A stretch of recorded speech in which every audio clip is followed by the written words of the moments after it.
You're not here by accident. Something in you knows you're slipping. You're tired of feeling empty after chasing the same thing again and again. Lust is destroying your focus, your drive, your soul, and you know it. This video isn't a motivational pep talk. It's a wake-up call. Pick a blue pill and leave the video here, or choose the red pill. Watch until the end and destroy your lust to become unstoppable. We're diving deep into how to kill lust and take back your mind. And who better to guide this than the cold, calculated, focused mind of Kiyotaka Ayanokouji. This isn't about becoming him. It's about adopting his mindset, emotionless clarity, brutal self-honesty, and strategic control. Let's begin. Let's get something clear. Lust is a tough battle. It's not soft.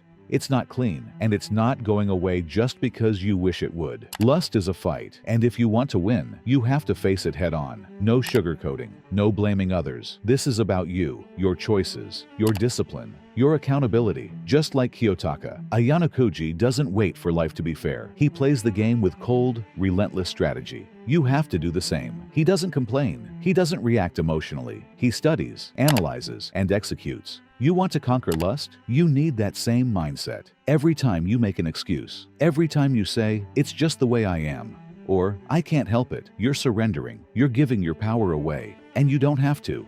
You shouldn't. It's time to stop blaming others. One of the most dangerous lies we tell ourselves is that lust is someone else's fault. That person was dressed provocatively. That girl was asking for attention. That guy shouldn't be flaunting his body. Sound familiar? Yeah, that's the lie. Because no one made you look twice. No one forced you to fantasize. No one put those images in your mind. You chose to indulge them. Ask yourself, if your sister, mother, or daughter wore the same outfit, would you have the same lustful response? Probably not. Why? Because you see them as human. You see them through the lens of love and dignity. That's the problem. You don't love the stranger you're lusting after. You've stripped them of humanity and turned them into a product. Lust and love can't coexist. One objectifies, the other dignifies. Lust reduces people to things. Love lifts them up as people. If you want to think like Ayanokouji, you have to master the internal lens. He sees people for what they are: tools, allies, threats, but never as objects for pleasure.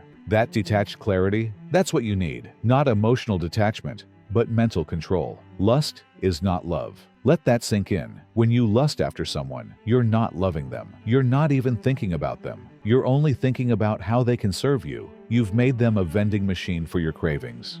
And that's not just wrong, it's destructive. You're not seeing them as a person, you're using them. That's the brutal truth. And until you admit it, you'll never break free. Change your perspective. See people as your brothers, sisters, future parents, children, people deserving of dignity, not objects built for consumption. Ayanokouji rarely shows emotion, but it's not apathy. It's focus. He doesn't allow desire to cloud his decisions. He sees the game and moves precisely. That's what you need here. Not apathy toward people, but control over yourself. Let's talk about the big elephant in the room: corn.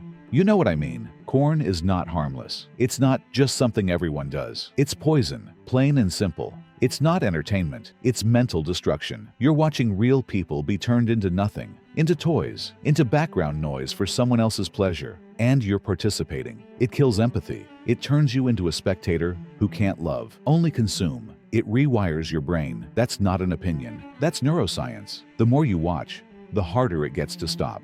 It's addictive. It's like feeding a wildfire. One day, it'll burn through everything: your relationships, your peace, your potential. Think you're not harming anyone. Think again. You're harming your ability to connect. You're training your mind to treat every person you meet as a trigger, not a soul. Lust doesn't just happen to you. It's not some monster that jumps out of the bushes and grabs you. You choose it. Every single time you indulge lust, you're making a decision. And when you make it again and again, you become its slave. Your thoughts, your focus, your strength, they're being held hostage. If you don't start setting boundaries, if you don't start avoiding what triggers your lust, then don't be surprised when it consumes you. Ayanokouji never puts himself in positions where emotions rule. That's by design. He cuts off distraction. He doesn't allow unnecessary chaos. That's what you need to do.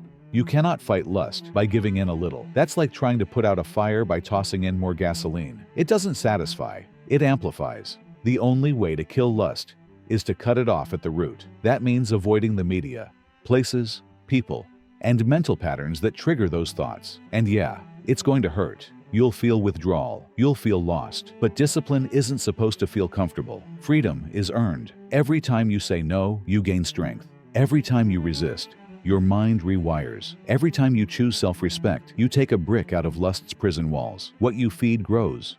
What you starve dies. The more you feed your lust through thoughts, media, fantasy, the stronger it becomes. The more you starve it, the weaker it gets. This is about habits, and habits can be changed. It's not enough to stop. You have to replace. Get focused on purpose. Build something. Learn a skill. Serve others.